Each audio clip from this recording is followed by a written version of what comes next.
This is Southern Cross News with Joe Palmer. Here in Tasmania, revellers embrace the racing festivities across the state. But it wasn't just about fine food, wine and fashion. Many events were raising vital funds for good causes. The crowd watching eagerly as the horses bolt down the Flemington track.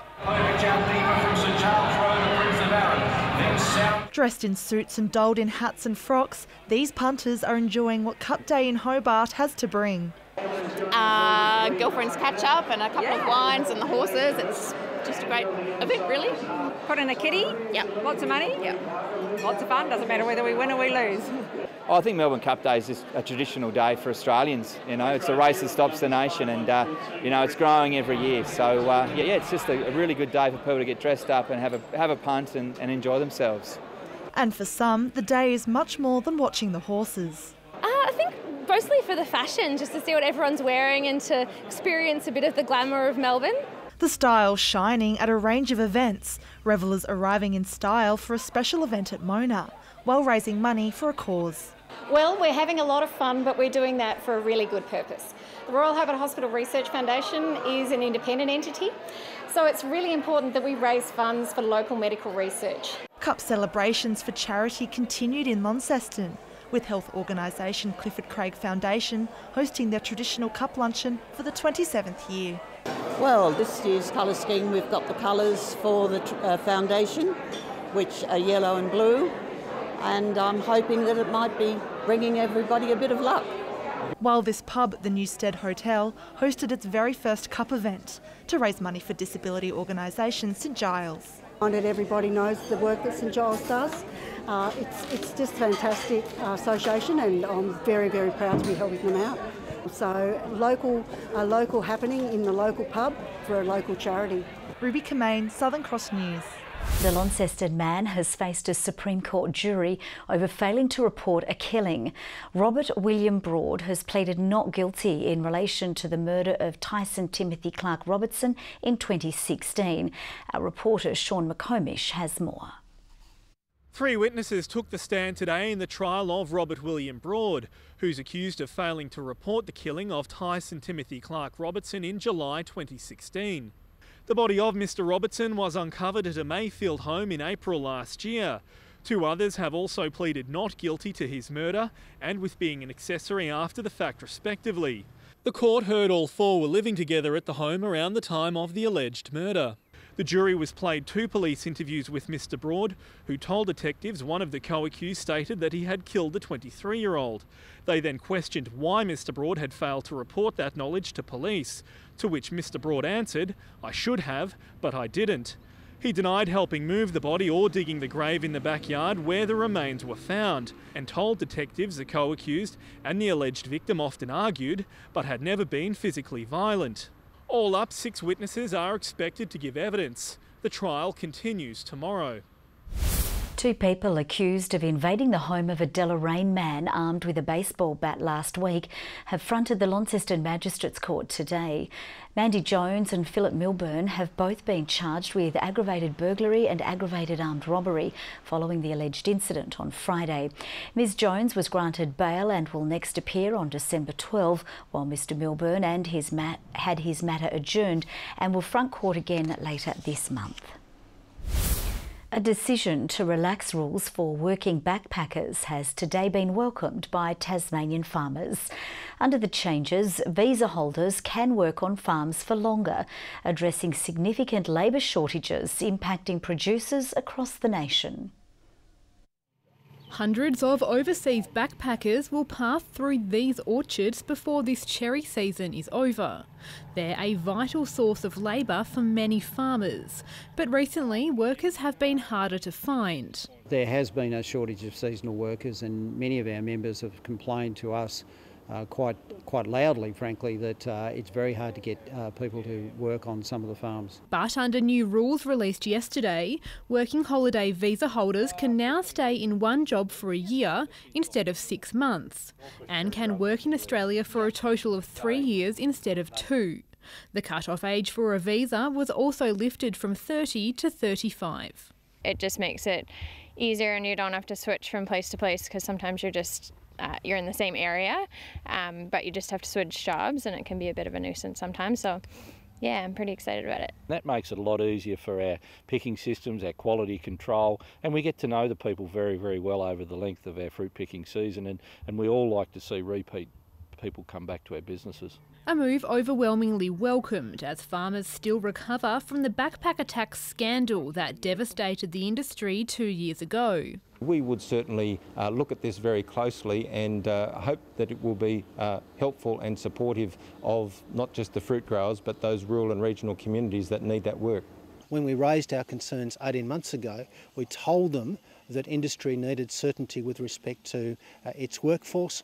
Clearly they weren't listening at that time. New data today revealing Tasmania's agriculture sector is growing steadily. Berries, wool and field crops some of our strongest performers. Michelle Wisby, Southern Cross News. Launceston's $260 million University of Tasmania relocation could be facing delays. UTAS has not yet filed a development application with the council for the major move from Newnham to Inveresk. There had been hopes construction could start this year, but council now believes that could happen in the middle of 2019. We'd like to see some construction start next year, towards the middle to the end of next year, which would be absolutely fantastic. This is a project which is going to transform our city, and we need to see it action. And I think once people start to see some action happening, they'll be more pleased with the process as well. The university did not respond for comment. A Tasmania police inspector has regained consciousness after a light plane crash. Inspector Darren Hopkins received serious injuries in the crash near Hagley 2 weeks ago. In a statement, Tasmania Police says he's now out of intensive care and his injuries are being managed in the burns unit of the Royal Hobart Hospital. Commander Brett Smith is saying they're confident of a positive recovery over time. There are renewed calls tonight from Tasmania's tourism and hospitality industries to increase black spot mobile phone coverage in key destinations. Grindelwald, north of Launceston, is just one attraction where reception is so poor visitors can rarely make calls or post to social media. This is one of the key tourism attractions for northern Tasmania, a small community just outside Launceston, where visitors are taken back in time and transported to Switzerland. It's an ideal photo op which many take advantage of, but when you go to share it, there's a problem. It's a world-class resort, but it's got a third world mobile phone reception. You can't run a tourism business with that sort of phone reception. Can't answer a phone call inside and seldom can I answer one outside. It's very hard to communicate with our staff and our management team around the place, so it is horrible. We resort to walkie-talkies. Damien has managed the hotel here for years and is frustrated that just 20 minutes out of Launceston, Tasmanians have no coverage. At least 55,000 guests a year come and stay with us, and overwhelmingly just displeasure with the environment that they've got here with telephone reception, whether it be Telstra, Optus or Vodafone. They're all just as bad as each other. He says it's also negatively impacting their ability to market the area online, a problem that's being felt right across the state, with several black spots along the west and east coasts. Certainly, when you're driving up the east coast and you literally lose reception between each one of those towns, it's obviously not a great look and great part of the experience. So what's being done? The state government has a very strong commitment to dealing with regional black spots. So we're investing over $3 million on the Great Eastern Drive, for example, and we will continue to work with and engage with the local councils and local communities to deal with those black spots as and when they arise. We're not alone on this issue. It affects a lot of industries around the state, and I guess it's just that challenge about getting the telecommunication companies to see that they can make the investment, and obviously government has a role to sort of support them and push them along. Jessica Moran, Southern Cross News. Now let's take a look at the day's business and finance news with thanks to Tasplan, your local super fund. The Australian share market closed nearly 1% higher after strong gains from banking, energy and material stocks. The ASX 200 rising by 57.1 points. A short time ago, the Australian dollar was trading at 72 US cents and 81.76 Japanese yen. Two of the youngest players on the field have caused all the headaches for Tasmania in its Sheffield Shield clash against New South Wales. The Tigers trailed by 334 runs at stumps on day two after our bowlers struggled to split one superb partnership. Two teenagers made life tough for Tasmania on the second day of play. Young prodigies Jason Sanger and Jack Edwards were pocketing runs and toying with the Tigers in the slips. The luck of the Baby Blues continues here at the SCG. And the good fortune continued. There's a bit of a mix-up here. There's a throw. It could be close, and eventually Edwards dives and somehow finds his ground. It was fumbled by Bailey. He survives again, and the Blues continue to ride their luck at the SCG. 18-year-old Edwards endured the nervous 90s to notch up his first-class century. This is it! What a moment for the young man! The celebration was short-lived as Edwards hooked a Riley Meredith ball to a waiting fieldsman on 101. Sanger also had a moment in the sun, bringing up his first ton in Sheffield Shield competition. In response, the Tigers turned up the heat. George Bailey missed a run out by a whisker. That is very, very close. But Matthew Wade claimed the prize, pitching the short ball to Sanger, who served it to a waiting Jordan Silk on a platter. But the damage was done. The Blues' total had ballooned to more than 400 runs. Gabe Bell cleaned up the tail, first ousting Steve O'Keefe for 31, then Sean Abbott for a duck, allowing New South Wales to declare on a healthy 442. As Alex Doolan chipped away at the imposing total, luck turned his way, surviving a shout from Nathan Lyon on just 15 and seeing out another scare later in the over. And it's been dropped. It's been put down by Jack Edwards. The day's young hero couldn't hide his disappointment as Doolan and Jordan Silk relished their bonus time at the crease, the pair producing a 92-run stand before Doolan went for 53. Silk soon followed, as did Bo Webster, who departed for just 8. At stumps, the Tigers trail by 334 runs with 7 wickets in hand. Good evening. Temperatures were 1 to 2 degrees above average about the east coast today, with friendly beaches reaching 23 degrees. The rest of the state was generally 2 to 4 degrees below average. Hobart 19, Launceston 18, Burnie 16 and Devonport 17. Maria Island reached 19 today, 18 at St Helens and Grove, Ouse 17, 16 at Low Head, King and Flinders Islands 15 along with Smithton and Strawn, Lyawini just 14 degrees. On the satellite picture, we can see cloud moving across Tasmania from the northwest.